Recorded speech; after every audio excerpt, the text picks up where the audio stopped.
All right, let's talk about agile leadership. It's all about ripping up the old management playbook and asking a really simple question that can totally change the way your team operates. So, let's dive in. So let's kick things off with this question. Just think about your team for a second. Are they measured on just being busy, on activity? Or are they measured on the actual tangible value they deliver to your customers? How you answer that question really gets to the heart of the agile mindset. And right there, that's the big shift. The old way of thinking, it was like a factory assembly line, right? The goal was to maximize productivity, keep every single person busy 100% of the time. But agile leadership completely flips that on its head. The one and only goal that matters is maximizing the value your team delivers to the people who are actually using your stuff. So, what does this mean in practice? Well, first off, we have to completely change how we define success. It means stop looking at internal scorecards and start looking outward, towards the customer. So, what do we even mean by value in this world? Here's the thing. It is not decided by a manager. It's not about how cool a new feature seems to the team internally. Nope. Value is defined 100% by the end user. Does this thing we built solve their problem? Does it make their life easier?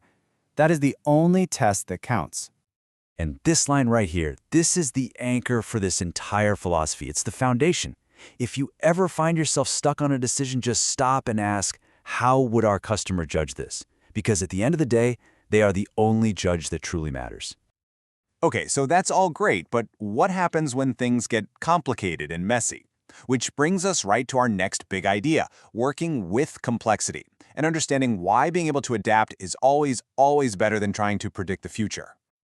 You see, a key principle here is that Agile doesn't even try to get rid of complexity. It doesn't pretend we can create a perfect plan that accounts for every little uncertainty. Instead, it just accepts complexity as a given. The goal isn't to eliminate it, it's to get really, really good at navigating it. This completely reframes the entire point of a project. The traditional approach is obsessed with predictability, right? You make a perfect, super detailed plan and you stick to it no matter what. But the Agile view? It knows the plan is going to change. So the goal isn't sticking to the plan, the goal is adaptability.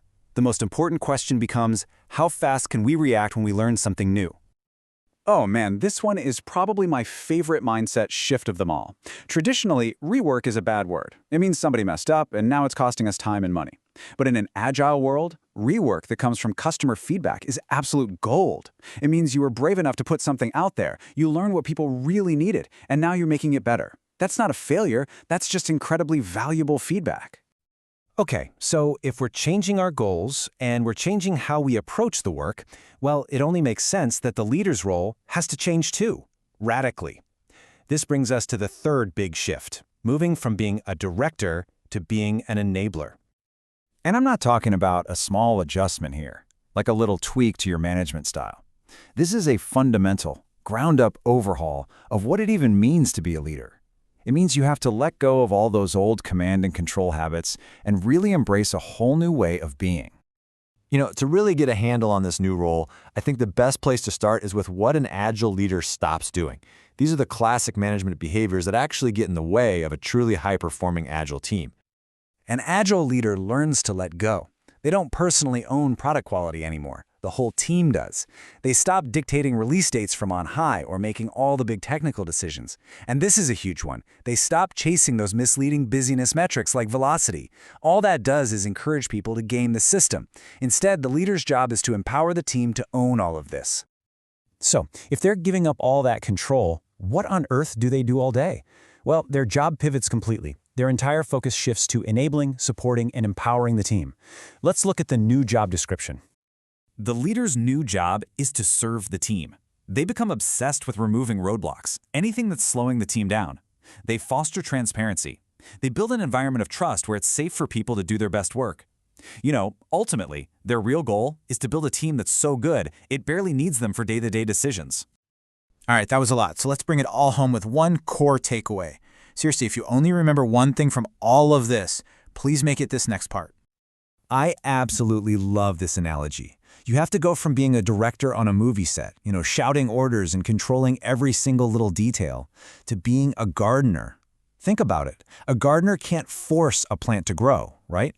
What they do is create the absolute best conditions for growth. They prepare the soil, they make sure there's enough water and sunlight, and then they step back and let the plant do its thing.